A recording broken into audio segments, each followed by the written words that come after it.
Assalamualaikum warahmatullahi wabarakatuh. Perkenalkan, saya Sulfianti Putriapsar dengan NIM 241031046 dari kelas SI 24B. Pada kesempatan kali ini, saya akan menyampaikan hasil dari tugas saya yang mengenai analisis manajemen pengadaan, distribusi, dan transportasi. Presentasi ini akan menjelaskan bagaimana ketiga aktivitas utama tersebut saling terhubung dan bagaimana penerapannya di industri logistik modern. Nah, pada slide pertama, fungsi dan peran strategis pengadaan dalam keunggulan kompetitif perusahaan. Pengadaan bukan hanya membeli barang, tapi memastikan secara seluruh kebutuhan perusahaan tersedia pertama memastikan barang dan bahan baku tersedia tepat waktu. Jika barang telat datang, operasional seperti distribusi bisa terhenti. Kedua, menjaga kualitas material agar sesuai dengan standar. Barang yang tidak memenuhi standar dapat menghambat pekerjaan dan menurunkan kualitas layanan. Selanjutnya, mengontrol biaya agar lebih efisien. Pengadaan berperan menjaga efisiensi anggaran, terutama untuk kebutuhan besar seperti kendaraan dan perangkat IT. Selanjutnya, memilih supplier yang terpercaya. Untuk hubungan jangka panjang, penting agar pasokan stabil dan risiko gangguan operasional lebih kecil. Jadi, memilih supplier yang terpercaya dapat meminimalisir risiko terjadinya gangguan.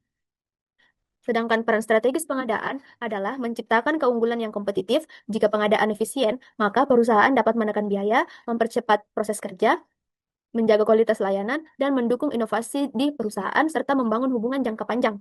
Selanjutnya, hubungan antara pengadaan, distribusi, dan transportasi dalam menciptakan efisiensi rantai pasok. Pengadaan memastikan bahan atau produk tersedia tepat waktu, jumlah dan kualitas sehingga proses distribusi tidak terhambat. Kemudian distribusi. Distribusi ini mengatur aliran barang dari supplier ke gudang dan gudang ke konsumen sehingga pergerakannya lebih cepat dan terkendali. Lalu transportasi. Transportasi ini memindahkan barang secara fisik melalui moda yang tepat seperti jalan, rel, udara, dan laut untuk menekan biaya dan mempercepat layanan. Pengadaan menyediakan barang, distribusi mengatur aliran barang, dan transportasi memindahkan barang. Ketiga proses ini saling terhubung dan harus berjalan selaras untuk menurunkan biaya, mempercepat pengiriman, serta meningkatkan efisiensi dan kelancaran rantai pasok. Selanjutnya, ini saya memilih contoh perusahaan JNT Express karena perusahaan ini sangat bergantung pada proses supply chain yang cepat dan akurat. Alasan memilih JNT Express itu pertama, perusahaan ekspedisi berbasis teknologi modern. Hampir semua prosesnya terintegrasi secara digital mulai dari sortir otomatis, tracking real time, hingga pengelolaan armada. Semua dipantau dengan sistem. Kedua, cakupan operasional yang luas. Nah, dengan memiliki ribuan drop point di Indonesia, JNT punya jaringan yang memungkinkan pengiriman sampai ke daerah-daerah terpencil sekalipun. Ketiga, fokus pada pengiriman cepat dan layanan real-time tracking. GNT memang didesain untuk pengiriman cepat, karena itu seluruh proses dari pengadaan alat sampai transportasi harus berjalan tanpa ada celah. Keempat, jaringan distribusi yang luas dan terintegrasi. JNT memiliki sistem distribusi yang terintegrasi seperti hub, gateway, dan drop point yang bekerja layaknya satu alur yang berkesinambungan. Paket bergerak tanpa terhenti atau tanpa disimpan lama di gudang. Kriteria pemilihan supplier JNT Express. Nah, supaya operasionalnya tidak terganggu, maka JNT harus memilih supplier yang benar-benar bisa diandalkan. Pertama, dari kualitasnya. Supplier harus menyediakan barang sesuai standar operasional, seperti ISO, DOT, dan lain-lain. Kedua, harga. Mempertimbangkan efisiensi biaya jangka panjang.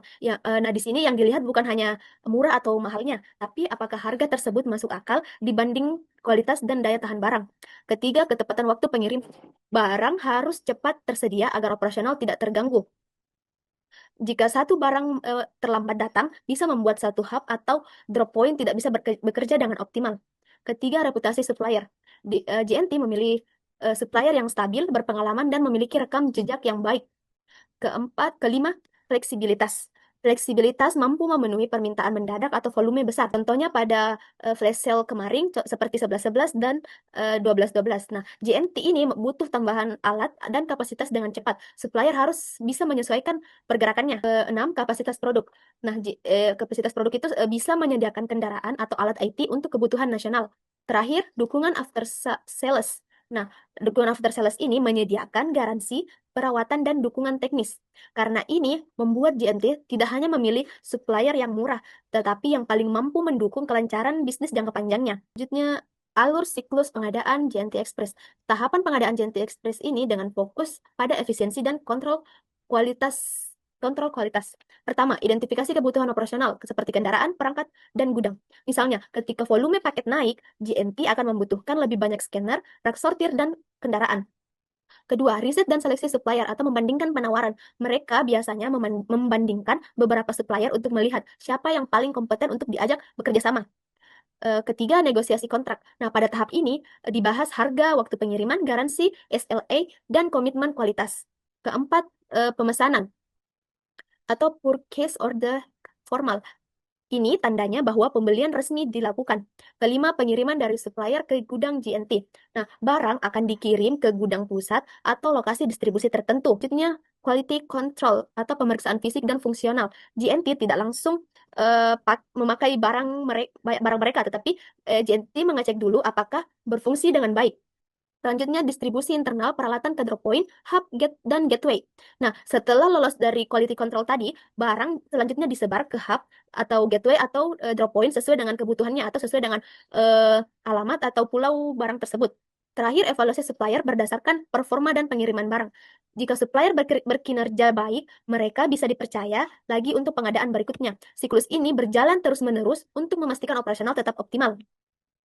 Strategi distribusi JNT Express. Nah, JNT Express ini menerapkan cross-docking karena volume paket mereka sangat besar dan pengiriman harus cepat. Kelebihan dari cross-docking, pertama, proses sortir lebih cepat karena paket langsung dipindahkan ke transportasi berikutnya. Kedua, biaya pergudangan rendah karena barang tersebut tidak disimpan lama di gudang, tetapi langsung di bawah, begitu. Ketiga, transit antar kota lebih cepat karena paket tidak menumpuk di gudang. Kekurangan dari cross-docking. Pertama, membutuhkan koordinasi tinggi antar hub sortir, armada, dan kurir. Kedua, risiko tinggi jika transportasi terlambat. Tiga, butuh sistem IT yang handal untuk memantau paket dan menghindari kesalahan proses. Selanjutnya, mode transportasi JNT Express. Nah, untuk mendukung pengiriman dari Sabang sampai Merauke, JNT menggunakan beberapa moda transportasi. Pertama itu transportasi darat, seperti kurir dan truk box. Keunggulan dari transportasi darat ini fleksibel dan mampu menjangkau area urban dan rural atau menjangkau daerah yang terpencil sekalipun dan juga lorong-lorong yang kecil. Namun, transportasi darat ini juga memiliki kelemahan, yaitu terganggu oleh kemacetan dan kapasitasnya itu terbatas atau kecil. Selanjutnya, transportasi udara. Pesawat digunakan untuk kiriman antar pulau. Paket ini adalah paket yang benar-benar harus cepat sampai atau paket yang urgent. Nah, pengiriman menggunakan transportasi udara ini cocok untuk pengiriman jarak jauh lintas pulau. Namun, transportasi udara ini memiliki biaya lebih mahal dan mengikut dari jadwal penerbangan. Selanjutnya, transportasi laut. Nah, kapal digunakan untuk pengiriman antar pulau dengan muatan yang besar. Biayanya murah, cocok untuk barang-barang yang non-urgent karena waktu pengirimannya lama dan rentang dengan cuaca. Nah, nah semua data dan informasi yang mengenai materi tadi saya peroleh dari situs resmi JNT Express dan beberapa artikel berita ekonomi yang kredibel.